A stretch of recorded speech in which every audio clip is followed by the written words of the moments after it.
geger di media sosial. Video penyiksaan Imam Masihkur oleh anggota TNI di dalam mobil.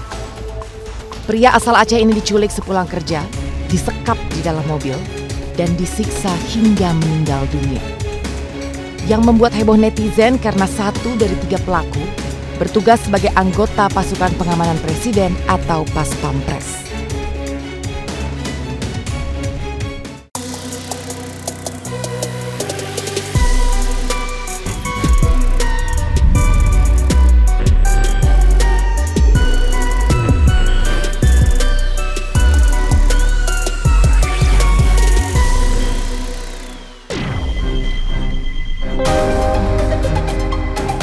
Video Imam Masihkur, pria asal Aceh yang diculik dan dianiaya anggota Pas Pampres, menjadi sorotan netizen. Halo? Wan? Mau beli apa? Ditambah lagi beredar video Imam yang dalam keadaan kesakitan, menelpon keluarganya memohon agar orang tuanya segera mengirimkan uang senilai 50 juta rupiah kepada para pelaku, karena ia sudah tak kuat menahan sakit. Lihat telepon awak yang lepas. Jep.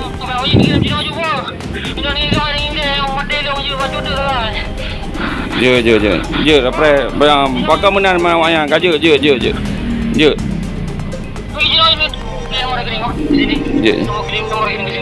Je telepon awak. Naas, tindak kekerasan yang dilakukan 3 prajurit TNI ini akhirnya menewaskan nyawa Imam Masihkur. Untuk menghilangkan jejak, jasadnya dibuang ke sebuah jembatan di Waduk Jatiluhur, Purwakarta, Jawa Barat. Namun tak ada kejahatan yang sempurna. Setelah 3 hari, jasad korban ditemukan warga dan diamankan pihak kepolisian. Praka RM, Praka HS, dan Praka J telah dijadikan tersangka dalam kasus kematian Imam Masihkur. Saya pun mendatangi lokasi tempat Imam bekerja sebagai penjual kosmetik dan juga obat di daerah Ciputat Timur, Tangerang Selatan. Dan tepat di depan saya ini kiosnya. Areanya sangat terbuka, sebelah kanannya warung, tempat cukur rambut, dan rumah-rumah makan. Dan di seberangnya juga ada penjual makanan, kios penjualan pulsa, dan lahan parkir terbuka yang cukup luas. Untuk itu saya pun memulai percakapan dengan para pemuda ini yang mengaku sebagai teman-teman Imam. Tentu mencari tahu bagaimana kejadiannya waktu Imam dijemput paksa tanggal 12 Agustus lalu. Apa mereka melihat langsung kejadian itu? Dan apa benar ketiga pelaku ngaku-ngaku sebagai polisi untuk menangkap Imam?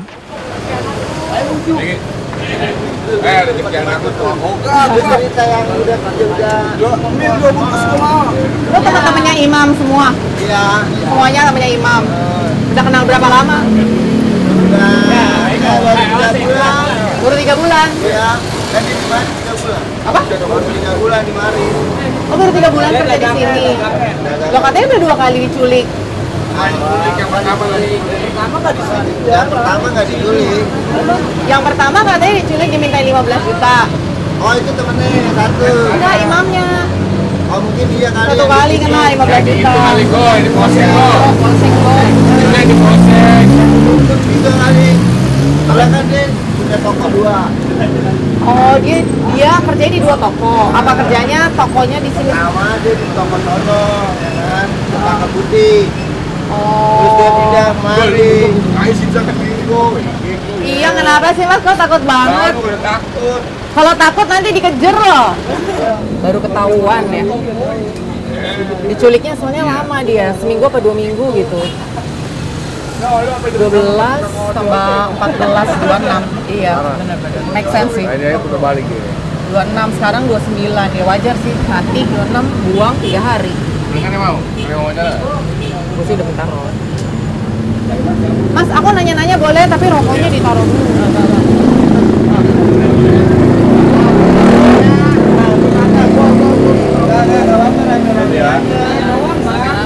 Iya, nggak apa-apa, rame-rame aja, rame-rame. Aku duduk di situ boleh nggak? Aku duduk situ boleh ya? Ini kan toko obatnya tuh di sini. Ini apa bukan? Ini bukan toko obatnya ya? Kenal anak sekolah. Berarti Mas tuh sering kesini, setiap hari di sini nih. Setiap hari di sini. Kerjanya apa Mas? Parkir. Oh parkir, Masnya juga? Parkiran semua ini. Setiap hari nih, Sambil nungguin ojek ya. dari pagi sampai malam berarti. Ya. Berarti waktu kejadian ini ada dong? Saya nggak ada. Oh Masnya nggak ada, Masnya ada? Saya juga nggak ada kebetulan. Katanya tiap hari di sini. Tapi itu polisi kejadian ngantri, nggak ada. anak-anak nggak ada. Yang ada orangnya nih nggak ada di sini. Vertu saya. Takut dibilang itu polisi. Oh, berarti tanggal 12 Agustus itu kejadian sore-sore di sini. Teman-teman tuh selalu kerja di sini setiap hari. Parkir ya, parkir. Tapi pas sore saat kejadian nggak ada. Oh. Terus waktu yang kejadian Imam itu sore-sore yang ada di sini yang ngelihat siapa? Orang nggak ada. Apa? Orangnya nggak ada di sini. Saksinya nggak ada di sini. Oh, saksinya nggak ada di sini. Siapa tuh Mas? Ada namanya Agus. Agus. Parkir juga. nggak ada pacar. Dia nggak ada nggak nongkrong doang. Oh. Mas kan sering ketemu Imam nih berarti ya? Tiap hari dan tuh. Setiap hari kan tuh. Orangnya gimana Mas? Orangnya mah baiknya baik. Baik ya? Baik banget. Sholatnya Rajin. Nggak rajin ya. Udah kenal berapa lama Mas? kalau sama Imam di sini 3 bulan. Selama dia Masih buka, baru ya? Baru ya. 3 bulan Imam sama temannya tuh. Terus biasanya kalau masuk tuh pagi sampai sore memang. Dari 9 sampai jam 9. Jam sampai 9 malam. Waktu kerja pernah ngeliat nggak sih Imam tuh cerita gitu misalnya saya diikuti nih bang atau enggak cerita apa gitu. Dia pendiam orangnya. Dia kalau nggak ditanya nggak ngomong. Terus kalau ngobrol sama masnya biasanya ngobrolin Ngobrol aja bercanda. Iya, ada bercanda dulu. ngerokok-ngerokok, Iya. makan. Iya, di dalam dimakan dia kan dimakan anak-anak, dimakan di air minum. Tinggalnya di mana sih mas? Ya, di atas kontrak ya kan. Di sini juga. Di atas sana, daerah sana. Oh tapi masih daerah Ciputat sini. Oh. Jadi waktu kejadian nggak ada yang lihat nih mas? Saya mah kerja polisinya. Apa? Saya kerja. Tadi katanya mandi ngerokok, sekarang kerja. Saya mah kerja. Dia mandi rokok. Oh mandi ngerokok apa kerja? Kalau saya mah kerja. Kalau kerja berarti ngelihat dong harusnya. Saya kerjanya siang. Katanya sampai malam. Tadi Saya kita mah rekam sampai loh. malam, saya sampai siang. dia kerjanya event kan Ya, event. Ya, makanya Beda loh. Tadi pas saya tanya kerjanya dari pagi sampai malam, iya seharian iya. Yo. Saya Sabtu Minggu mah event. Iya, kalau Sabtu saya Minggu mah event. Tanggal 12 Agustus tuh hari apa ya? hari Sabtu kayaknya. Sabtu. 12 Agustus tuh hari Sabtu. Ya. Oke. Sehari sebelum berarti kan sempat ketemu Imam dong. Hari Jumatnya gitu. Sempat ngelihat ada tanda-tanda gitu nggak sih? Kayak misalnya mukanya takut atau mungkin kayak apa gitu pernah nggak? Biasa aja orang. Sama aja. Biasa aja ya. Orang dia lagi duduk di depan itu. Kalau pas paginya itu emang dia buka, ntar dia buka, terus ntar dia tutup lagi. Ya orang yang lagi. Nah, Ya. Apa bagaimana kayak orang bingung? Hari apa tuh? Ya pas itu tanggal 12 ya dari paginya itu. Kok kamu tahu katanya kamu Saya kan event? siang. dia berangkatnya siang. Saya berangkat siang jam 12. Berangkatnya siang berarti masih ketemu Imam Masih tuh ketemu dari pagi Imam. sampai siang. Iya. Dia buka tutup Iya, terus. buka tutup, terus tadi dia di dalam. Ah. Pokoknya ditutup tadi dibuka Tutup lagi. kayak gini banget nih. Iya. Rapat. Oh, kayak takut gitu ya. Gembok, iya. Terus masnya nggak nanya, aku buka tutup mulu sih mas Imam gitu. Terus saya gituin saya omelin. Oh, gitu. Buka tutup mulu. Oh dagang, kagak. Terus katanya apa? Dia diam aja udah. Dia bilang gitu, apa gimana? Jadi dagang yang kagak-kagak nih, apa gimana? Hah? Kagak. Nggak so- apa? Siapa yang bisa joget? Abis jualan bisa joget gitu maksudnya? Yo, jualan apa itu? Oh gitu, imamnya diem aja. Dia. Terus Itu habis udah dia kalau nggak ditanya ini mah diam aja orangnya. Oh, ini Mas Imam tuh jaga sendiri aja ya? Nggak sama temen ya? Sendiri, nggak pernah ada temennya. Ya temennya anak-anak. Kalian-kalian aja ya? Terus masnya nggak nanya mas? Kenapa sih Mam? Diem aja ditanya juga gitu. Dia mah kalau itu diem aja mah boleh tanya. Ya mau orang nggak Dia, begitu. dia orangnya bercanda, tapi kalau kita bercandain, Itu nggak ada cerita tuh dia tuh. Iya nih bang. Oh, mau kalau apa? kepribadiannya dia mah nggak pernah cerita dia punya masalah sama siapa, itu nggak pernah cerita. Oh. Jadi terus dibuka lagi jam berapa? Jam 12 kan ditutup katanya. Terus dibuka lagi tuh jam berapa? Dan Sampai sore. Sore ya, Sore. juga ya. Kalau saya nggak tahu udah jam 12 Tapi pasnya nggak ada ngeliat sekitar gitu, dia kayak dikejar atau kayak ada ngikutin atau ada orang yang warawiri gitu? Nggak ada ya? Biasanya yang beli siapa aja mas kalau di situ? Yang dia beli supir angkot. mon, Jualan kosmetik katanya. ya kosmetik. Kadang ibu-ibu juga beli minyak wangi, beli bedak. Banyak ibu. Jual obat juga? Kalau itu saya nggak tahu dah. Kalau obatnya obat apa? Yang nggak tahu obat batuk, obat demam itu atau? Ada. Atau cuma? Oh, kebutuhan harian lah ya. Iya. Terus pas kejadian itu, besokannya sempat ada obrolan nggak mas di sekitar? Kemarin yang punya toko diculik gitu, tuh kemarin sempat ada rame-rame besokannya. Kan kejadian itu Sabtu, hari Minggu atau hari Senin gitu sempat ada obrolan warga setempat nggak? Udah. Ada apa tuh mas? Ya. Itu kabarnya gimana? Udah ketemu Ya, apa cari belum? kabar. Udah pulang Itu hari apa Senin belum? ya? Hari Minggunya. Oh hari Minggunya.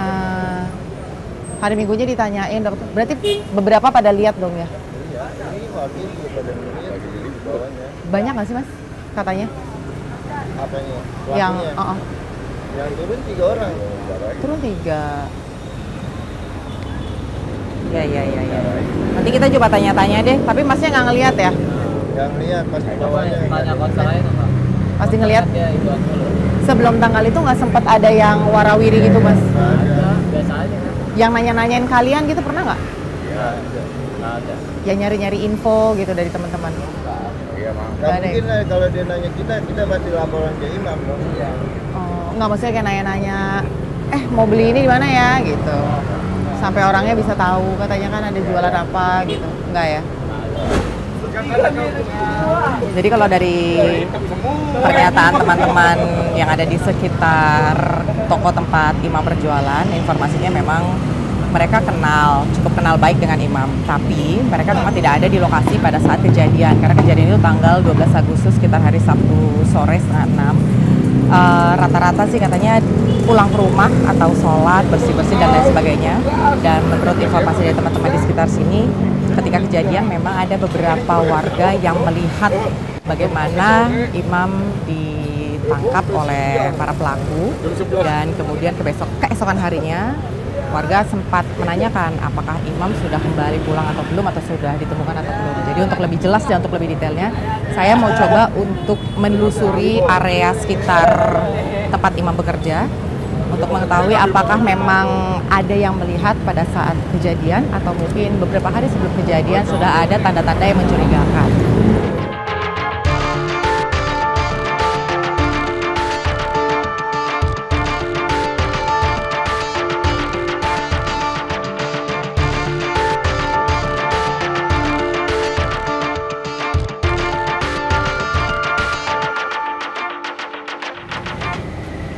Mas, tiap hari di sini? Iya. Pagi sampai malam? Enggak, sampai sehabisnya aja, Pak. Oh, setiap hari? Tiap hari. Waktu kejadian lihat nggak, Mas? Kebetulan di sini udah nutup, Kak. Jadi aku nggak lihat. Oh gitu, kejadian setengah 6 sore tuh. Biasanya bukanya kan sampai malam, enggak? Yang sehabisnya aja. Kalau habis tutup. Biasanya habisnya tuh jam berapa? Jam 2. Habisnya biasanya jam 2 siang.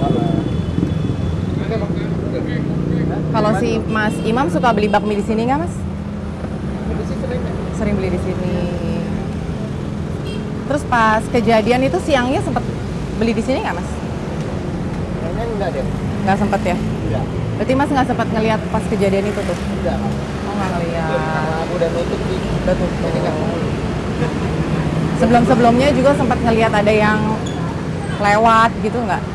Yang dia takut gitu. Atau nggak sempat ada polisi atau tentara gitu yang sempat datang buat nyari imam atau sempat mampir ke tokonya gitu, sempat lihat nggak? Kalau itu aku nggak Ada dikit. Nggak merhatiin ya? nggak perhatiin. Oh. Thank you ya Mas ya.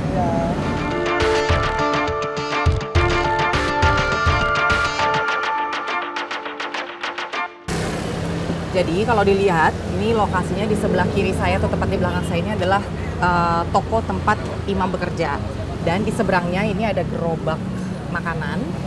Dan tadi saya juga sudah sempat bertanya apakah pada saat kejadian penjualnya sempat melihat atau enggak. Nah, kalau berdasarkan pernyataan dari abang penjualnya, nggak sempat lihat karena dagangannya udah habis jam 2 siang karena kan kejadiannya sore. Terus di seberang itu ada toko pulsa. Nah, toko pulsa ini itu buka 24 jam. Sampai jam 12 malam sih, nggak 24 jam. Sampai jam 12 malam dari pagi. Kemungkinan besar sih ngeliat. Kita tanyakan keterangan dari penjual pulsa. Siang, Mbak. Mbak, namanya siapa, Mbak? Hah?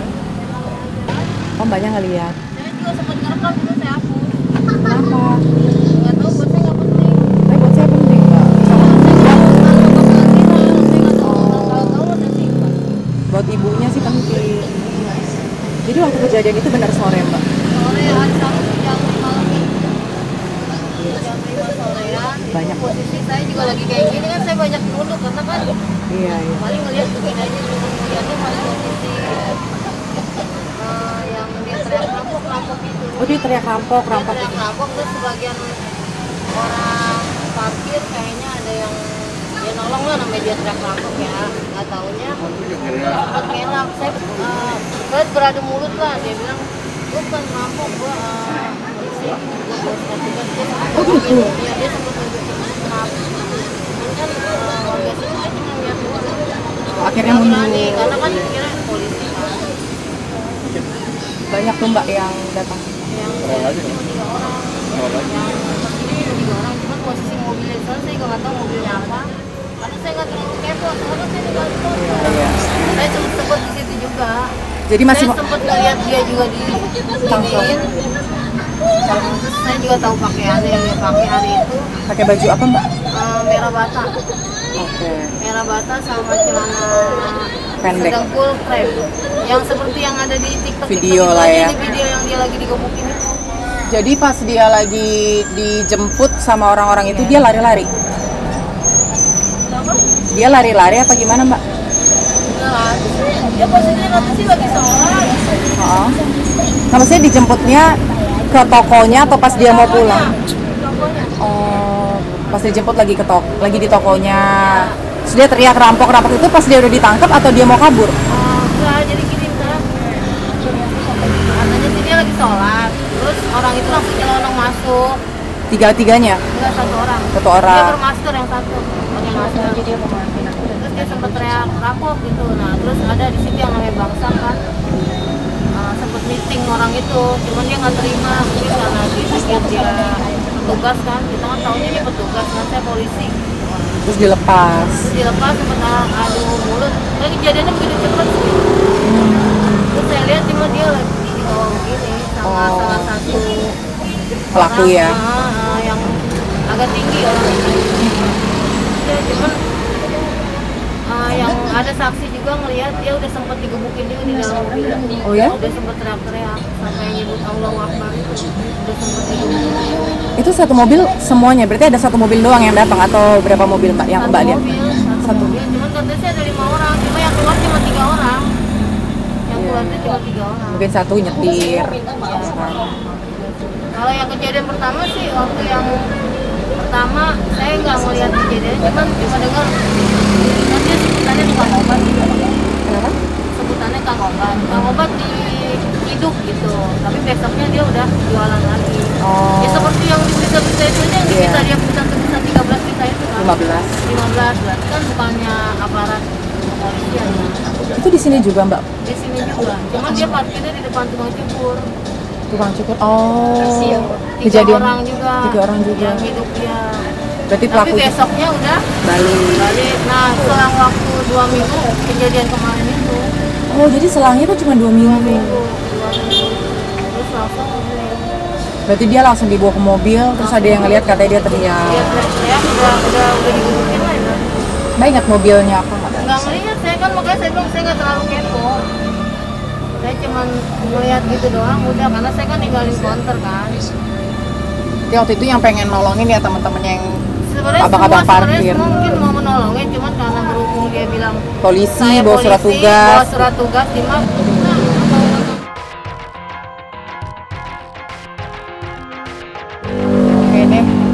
Makasih ya Mbak informasinya. Baik-baik Mbak. Kok ibu sayang anak, cepat-cepat kirim duit 50 juta. Sampai dapat berita berarti hari Rabu sore bahwa korban ditemukan.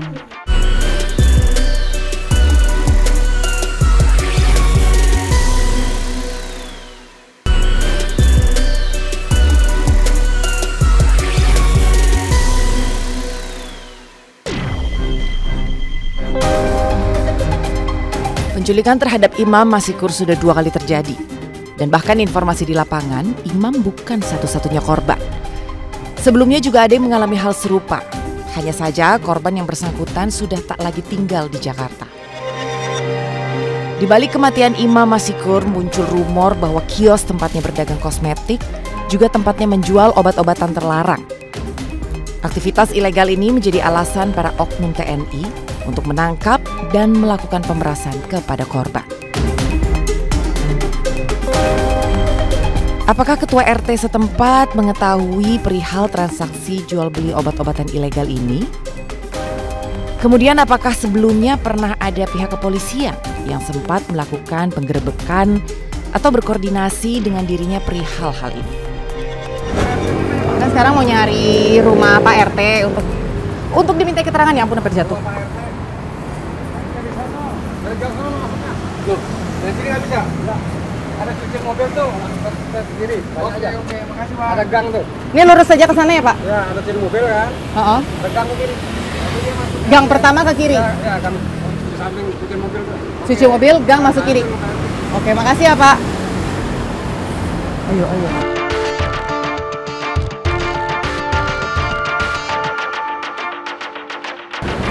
Siang Pak.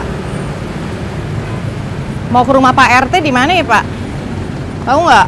Tadi bukan selesai. Rumah Pak RT? Belum. Ibu kan itu di mana, Ibu? Hah? Cucian mobil. Cucian mobil mana? Cucian mobil? Di depan cuci mobil. Oh. Lewat dikit. Belok kiri. Nah. Oke, makasih ya Pak.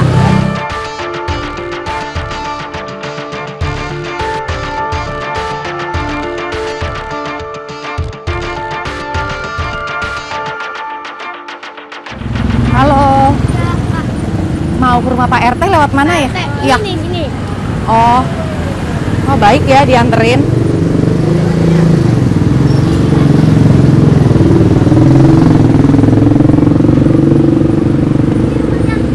Oh, ini. Yang ada bangku juga. Lagi rame ya? Hah? Lagi rame. Iya, lagi rame. Siapa aja tahu Nah, nggak? itu lagi sepi doang, ada ibu.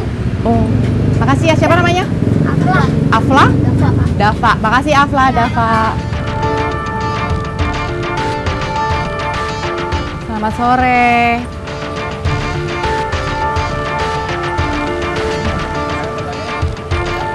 Pak RT, boleh minta waktunya Pak? Kita dari iNews. Iya. Biasa Pak, rame pemberitaan itu loh. Habis ketemu banyak orang Pak? Ya, Habis ketemu banyak orang? kira-kira begitu. Udah jadi di mana-mana dong Pak mukanya? Iya. Gimana Pak? Gimana Pak? Ya, saya sih lihat perkembangannya aja. Jadi apa namanya, kalau selama ini kan belum ada dari pihak mana-mana yang datang, baru dari media aja. Kalau yang pas kejadian itu, yang kejadian Imam diculik itu, ada pengaduan langsung ke Oh, nggak Pak ada, RT? nggak ada. Nggak ada. Besokannya juga nggak ada. Besok baru ada kabar dari warga saya. Hari Minggunya tuh Pak, Ya, hari Minggu sore. Minggu sore. Katanya apa Pak? Ya katanya ada penangkapan ya. Bukan penculikan, Oh, penangkapan. Oke. Terus Pak RT nanya-nanya nggak penangkapan kenapa atau apa gitu? Ya jelas saya nanya apa warga juga. Kenapa ada penangkapan gitu? Masalahnya apa? Motifnya apa gitu? Ya mereka kan belum tahu yang sebetulnya itu kayak apa gitu. Masih nanya kronologi lah ya. Kronologi. Jadi kan memang kasus ini kita juga belum tahu motifnya apa gitu sebetulnya gitu. Terus kalau dari laporan warganya Bapak, kan Bapak nanya tuh gimana? Ya paling cuma itu aja. Jawabnya ada penangkapan aja. Gitu. Terus masalahnya apa? Oh nggak tahu. Gitu. Terus dikasih tahu nggak Pak? Itu polisi katanya ngaku-ngakunya gitu. Ya ada yang bilang itu dari polisi nangkep. Katanya, tapi kan kalau polisi itu harusnya koordinasi dulu dengan RT kan kalau menangkap orang. Jadi yang dikasih tahu cuma sebatas itu aja. Ya, katanya yang nangkap polisi. Tapi sebelumnya memang nggak ada yang datang ke PRT ya Nggak Pak? ada. Kita mau menangkap nih ada warga Bapak yang begini-begini gitu nggak ada? Nggak ada. Berarti semuanya tuh Dari awal sampai detik ini nggak ada yang ini. Cuma dari media aja yang datang. Bapak sering ketemu imam? Jarang. Pernah tapi berarti? Ya waktu dia ini aja izin mau buka toko? itu aja. Izinnya apa waktu itu? Ya dia bilang mau buka toko jual kosmetik. Izinnya emang mau buka kosmetik, toko kosmetik. Habis itu ketemunya? Enggak ketemu lagi setelah itu. Itu kapan Pak? Apanya? Ketemunya? Itu sekitar bulan Februari. Udah lama ya? Jadi emang dia sekitar bulan itu. Berarti setelah dia izin buka toko, terus tokonya udah beroperasi, nggak pernah lagi Nggak tuh? pernah ketemu lagi. Suka ada itu nggak sih Pak? Tapi memang razia gitu di sekitar sana? Razia itu kayaknya nggak ada ya. Baru kali itu aja ya?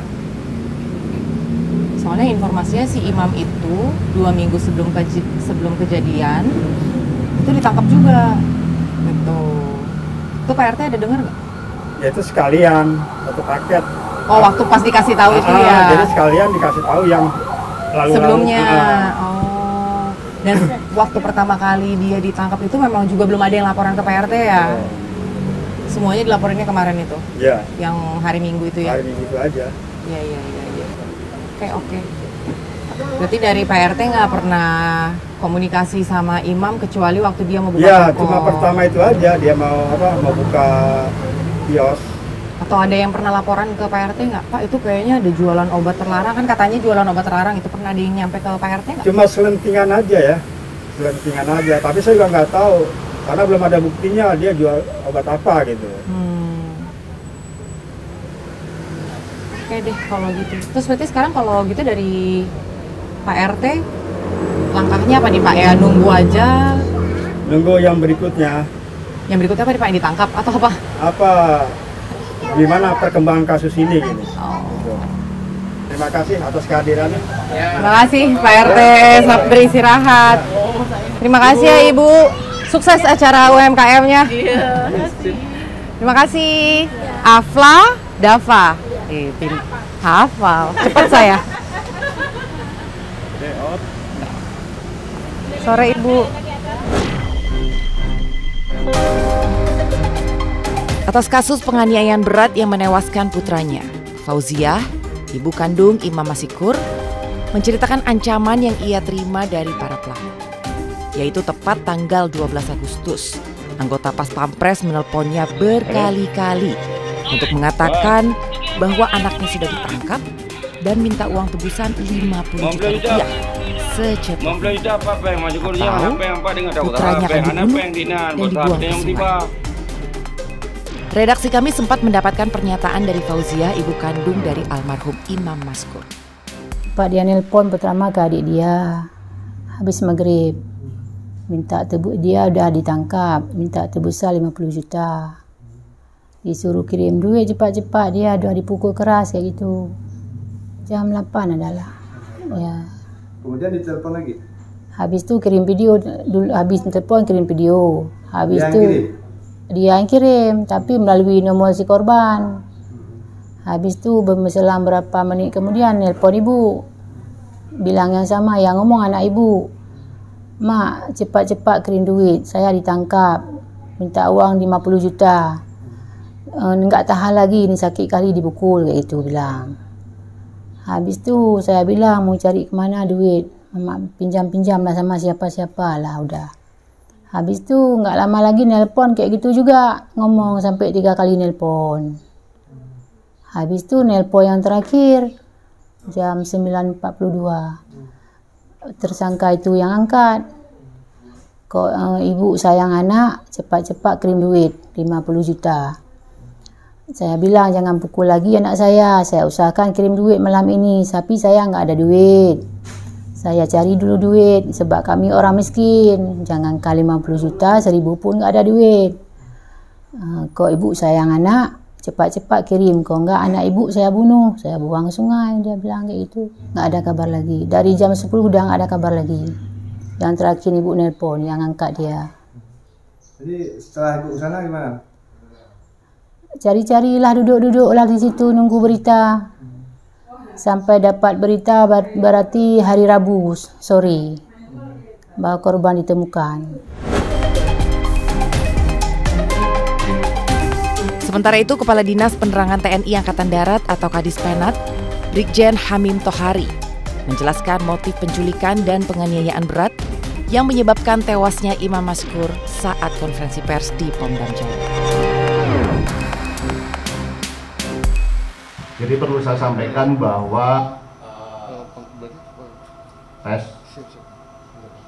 proses hukum yang dilakukan oleh Pondam Jaya ini berawal dari laporan masyarakat kepada Polda Metro Jaya pada tanggal 14 Agustus 2023 kemarin terkait dengan adanya dugaan penculikan, pemerasan, dan penganiayaan. Dan setelah dilakukan pengembangan oleh Polda Metro Jaya, akhirnya diduga ada keterlibatan prajurit TNI. Kemudian dilimpahkan kepada Polda Jaya untuk melakukan proses lebih lanjut karena yang diduga melakukan tindak pidana tersebut adalah oknum prajurit TNI. Setelah menerima limpahan perkara dari Polda Metro Jaya, akhirnya Pondam Jaya melakukan proses selanjutnya, melakukan penyelidikan awal, dan kemudian didapatkan 2 terduga lainnya yang setelah dilakukan penyidikan lanjutan akhirnya ditetapkan sebagai tersangka kasus penculikan, pemerasan, dan penganiayaan.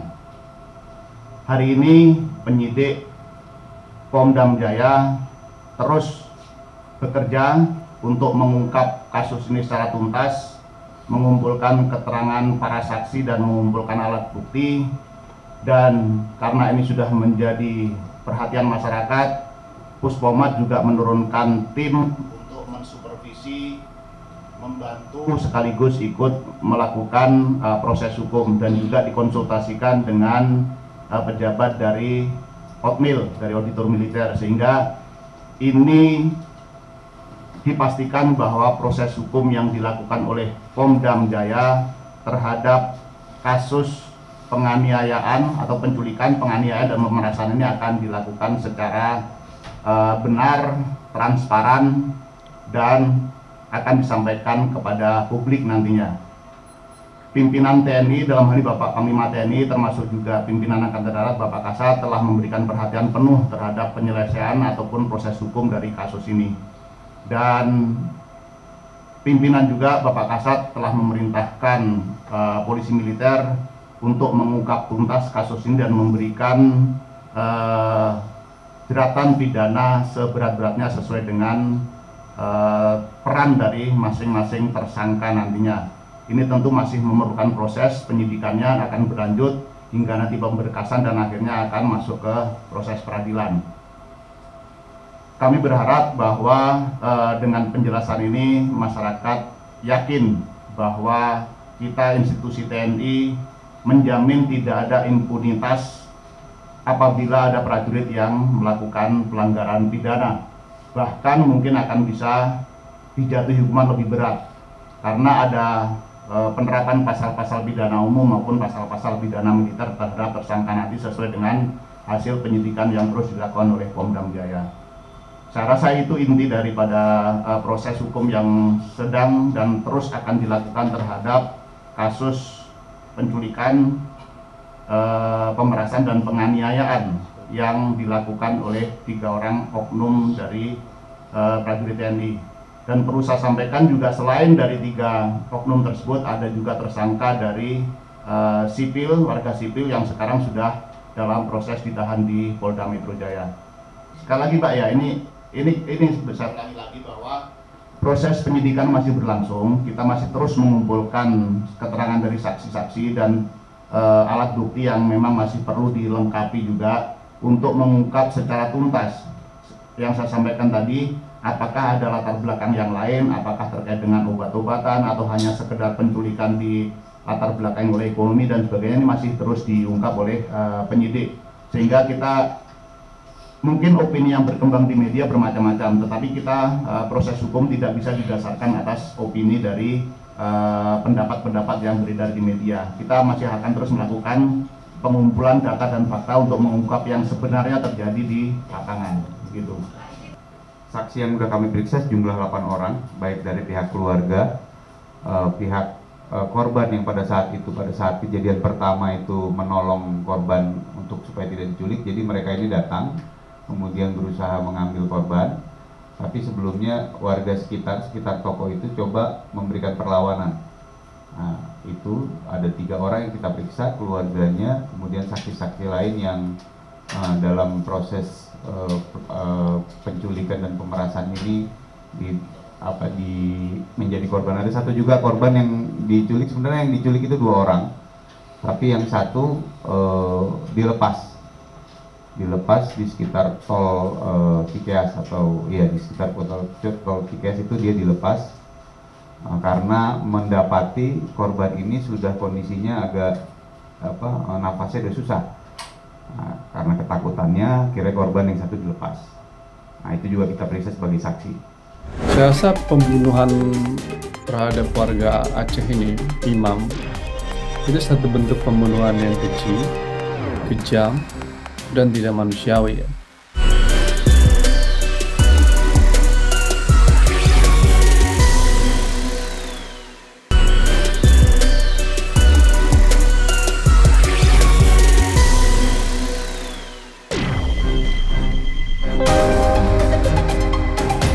Kasus dugaan penganiayaan maut oleh anggota Pas Pampres dan 2 prajurit TNI lain terhadap pemuda Aceh Imam Maskur menjadi sorotan Al-Araf selaku pengamat militer.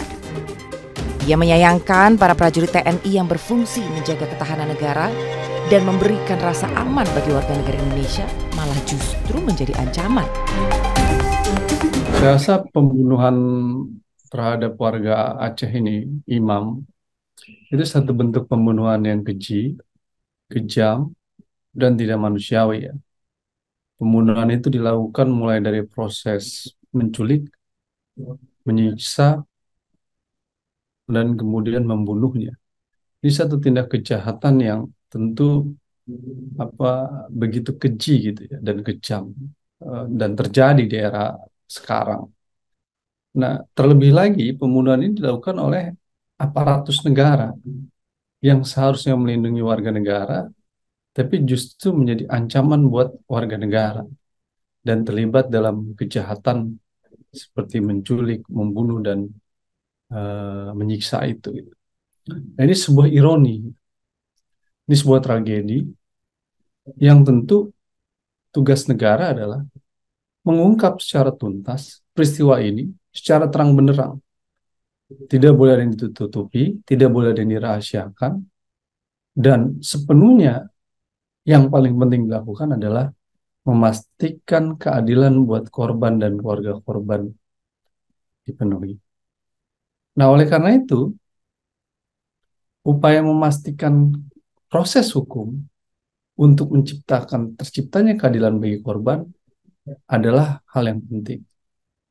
Proses hukum harus berjalan sesuai mekanisme proses yang fair and trial, satu proses peradilan yang adil dan baik. Nah, oleh karena itu, keadilan untuk korban hanya bisa terjawab jika dan kalau ruang proses peradilan ini dilakukan di dalam ruang peradilan umum. Karena dalam ruang peradilan umum tentu prinsip-prinsip due process of law, prinsip-prinsip transparansi dan akuntabilitas, akses informasi, hak-hak korban, hak-hak keluarga korban akan dapat terpenuhi dalam ruang itu. Tidak dilakukan dengan mekanisme peradilan militer. Apa yang disampaikan Panglima TNI terkait dengan kasusnya akan dibawa dalam peradilan militer, tentu saya hormati. Tapi dalam kasus kejahatan seperti ini nampaknya jauh lebih baik jika dan jauh lebih benar jika prosesnya dibawa ke dalam peradilan umum.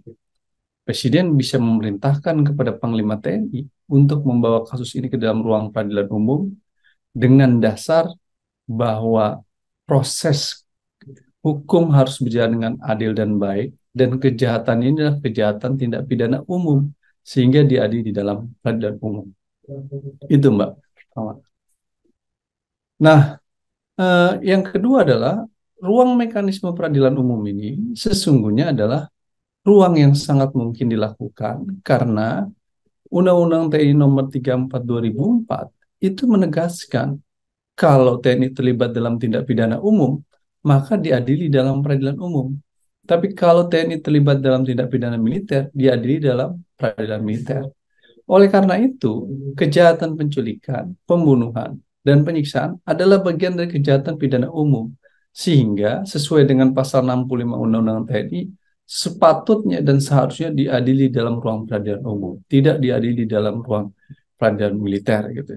Kita bisa lihat ada seorang jenderal polisi bernama Verdi Sambo gitu, melakukan pembunuhan gitu kan terhadap anak buahnya. Proses peradilan yang dilakukan adalah melalui peradilan umum dan publik, TV, masyarakat bisa menonton dan menyaksikan ruang peradilan itu secara penuh dan secara terbuka sehingga bisa mengetahui bagaimana proses duduk perkara kasusnya gitu. Nah, itu hal yang pernah terjadi gitu. Yang melibatkan seorang jenderal di kepolisian yang diadili dalam ruang peradilan umum. Dan kenapa itu bisa terjadi? Karena peradilan umum mensyaratkan satu peradilan yang terbuka, akuntabel, dan akses informasi dan publik bisa terang benderang, sehingga kita bisa memantau, mengawasi apakah proses peradilannya benar atau tidak. Prinsip keterbukaan dan akuntabilitas sesungguhnya pada akhirnya adalah menginginkan agar pengawasan terhadap proses peradilan berjalan baik dan benar. Nah, proses dalam ruang peradilan militer ini tidak memenuhi hal-hal prinsip-prinsip peradilan yang baik dan benar. Karena pada dasarnya peradilan militer itu didesain oleh rezim pemerintahan Orde Baru pada tahun 97. Yang dia, politik hukumnya adalah untuk melindungi rezim pemerintahan Soeharto dan melindungi kroni-kroninya, khususnya aparat militer yang pernah terlibat dalam kejahatan di masa lalu. Oleh karena itu, sudah tidak kontekstual dengan era reformasi. Karena itulah, ada ketetapan MPR 6 dan 7 tahun 2000 yang menyebutkan bahwa anggota militer terlibat dalam tindak pidana umum harus dari peradilan umum. Sehingga pemerintah dan DPR diwajibkan untuk mereformasi sistem peradilan militer. Karena sistem peradilan militer memberi ruang impunitas dan kekebalan bagi anggota militer yang terlibat dalam tindak pidana ataupun kejahatan. Inilah yang kemudian menjadi hal penting buat pemerintah ke depan untuk melakukan proses reformasi peradilan militer itu gitu. Nah, yang ketiga, persoalan ini bukan persoalan biasa saja, karena persoalan ini melibatkan oknum anggota kesatuan elit pas pampres pasukan pengamanan presiden yang Mbak kalau mengetahui ya, pasukan pengamanan presiden ini adalah satu pasukan khusus yang tentu proses tes dan seleksi dan proses psikotes dan lain sebagainya cukup sangat ketat dan berat itu. Nah, oleh karena itu sesuatu yang sangat amat berbahaya sekali jika kemudian kesatuan pengamanan presiden bisa melakukan tindakan-tindakan pembunuhan seperti ini dengan motif ekonomi dan lain sebagainya. Wah, ini tentu berbahaya sendiri buat presiden pada satu sisi dan berbahaya sendiri buat Indonesia gitu secara umum. Kenapa? Karena kok bisa orang yang mengamankan presiden karena soal motif ekonomi bisa melakukan pembunuhan kejam dan keji seperti itu gitu. Ini hal yang sangat berbahaya gitu. Nah, oleh karena itu terkait dengan hal tersebut, maka ya menjadi penting untuk Presiden berada di depan menegakkan konstitusi dalam rangka menegakkan prinsip azas persamaan di hadapan hukum, bahwa setiap warga negara sama kedudukannya di hadapan hukum dan tidak dikecualikan di hadapan hukum, sehingga ketika warga negara tersebut terlibat dalam kejahatan tindak pidana umum, maka juga diadili dalam peradilan umum sama seperti warga negara lainnya. Azas prinsip persamaan di hadapan hukum mengharuskan negara untuk tidak bersikap mengistimewakan kelompok tertentu, tidak mengistimewakan dan membedakan kelompok tertentu yang kemudian dapat menimbulkan terjadinya diskriminasi hukum, keistimewaan hukum yang itu melanggar azas-azas prinsip persamaan di hadapan hukum. Baik itu mahasiswa, presiden, menteri, anggota dewan, polisi, pun juga TNI. Kalau terlibat dalam kejahatan pidana umum, diadili dalam peradilan umum. Ini menjadi sangat penting. Oke. Yang terakhir Mas, singkatnya, karena kita tinggal punya waktu 4 menit sebelum mati. Jadi memang beberapa hari terakhir ini, Panglima TNI sendiri kan juga sempat menyampaikan bahwa akan mengawal kasus ini. Karena memang sangat disayangkan tadi Mas Al juga menyampaikan bahwa ini seharusnya mereka yang bertugas sebagai orang-orang yang berfungsi untuk sebagai alat pertahanan negara gitu kan, akhirnya harus terlibat dalam kasus penculikan yang akhirnya berujung pembunuhan, dan ini anggota TNI aktif gitu. Bahkan tadi juga disampaikan nggak main-main, ini dari Kesatuan Pas Pampres juga terlibat gitu. Untuk hukuman gitu, ini kan lagi dinantikan adalah keadilan dan persidangan nantinya secara terbuka gitu kan di pengadilan umum. Kira-kira pasal yang tepat untuk dibebankan atau untuk diberatkan kepada 3 orang pelaku ini, itu kira-kira pasal apa, Mas? Karena sebelumnya memang Panglima TNI sempat menyampaikan bahwa pelaku ini bisa dihukum minimal seumur hidup dan maksimal hukuman mati, dan yang pasti sudah dipecat gitu dari TNI. Ya, kalau kita lihat dari delik kejahatannya ya, ini kan kejahatannya berlapis, menculik, menyiksa, dan juga membunuh. Maka dia bisa dilakukan dengan tuduhan pasal yang berlapis juga terkait dengan kejahatan tersebut. Dan yang paling penting adalah harus didesain bahwa ini bagian dari sesuatu yang direncanakan, sehingga bisa dikategorikan satu proses yang sangat terencana itu dalam proses pembunuhan ini. Nah, ini bisa masuk dalam wilayah itu. Nah, oleh karena itu hukuman yang maksimal juga menjadi sangat penting diberikan kepada para pelaku kejahatan ini itu. Dan tentu sangat baik gitu sikap Panglima TNI akan memberikan hukum yang maksimal, tetapi jauh lebih baik kalau Panglima TNI untuk mendapatkan hukuman maksimal tersebut maka anak buahnya diserahkan untuk jadi dalam peradilan umum. Itu yang jauh lebih baik gitu. Berarti yang pertama yang harus dilakukan itu justru adalah menyerahkan 3 orang ini tuh ke peradilan umum dulu ya. Betul. Supaya keadilan itu lebih terlihat jelas dan nyata bahwa memang ini nanti sifatnya akan terbuka dan masyarakat bisa mengakses semuanya dengan transparan gitu ya. Iya, dan mengawasi semua proses ini supaya tidak menimbulkan dugaan-dugaan apa di belakang terkait kasus ini. Nah, kedua yang jauh lebih penting adalah bagaimana mencegah peristiwa ini supaya tidak terjadi. Tentu harus ada penghukuman dong yang setimpal. Kenapa Mbak kasus seperti ini terjadi? Karena pernah ada kasus-kasus di masa lalu. Peristiwa terjadi, tapi penghukumannya lemah. Peristiwa penghilangan paksa tahun 1998 terjadi, tapi pelakunya justru malah bebas, yang kemudian bahkan menduduki jabatan strategis di militer. Bahkan ada yang diduga kuat kemudian masuk dalam pertarungan kontestasi politik presiden gitu ya. Ini kan sesuatu yang akhirnya menimbulkan tidak ada jerak gitu dalam proses penghukumannya. Karena nggak ada jerak, nggak ada penghukuman, maka mereka yang lain akan berpikir nanti juga paling kita cuma dihukum ringan atau mungkin dibebaskan atau mungkin hukumannya tidak berat.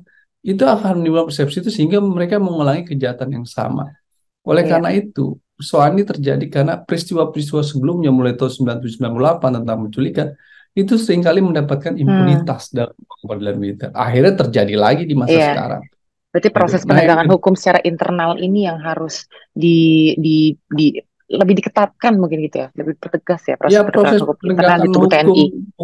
bukan proses penegakan hukum di internal TNI, proses menegakkan hukum di negara ini harus diluruskan dan dijelaskan dengan baik, sehingga kalau ada anggota tindak pidana umum jadi di dalam peradilan umum. Jadi kita tidak menginginkan proses penghukuman di internal, tapi kita menginginkan proses penghukuman melalui peradilan umum. Proses hukum dan proses penyelidikan masih terus berjalan untuk mengungkap motif secara lengkap atas dugaan penganiayaan berat yang dilakukan para oknum TNI ini. Transparansi dan keadilan masih dinanti. Sampai bertemu di episode lain Inside Story with Anggi.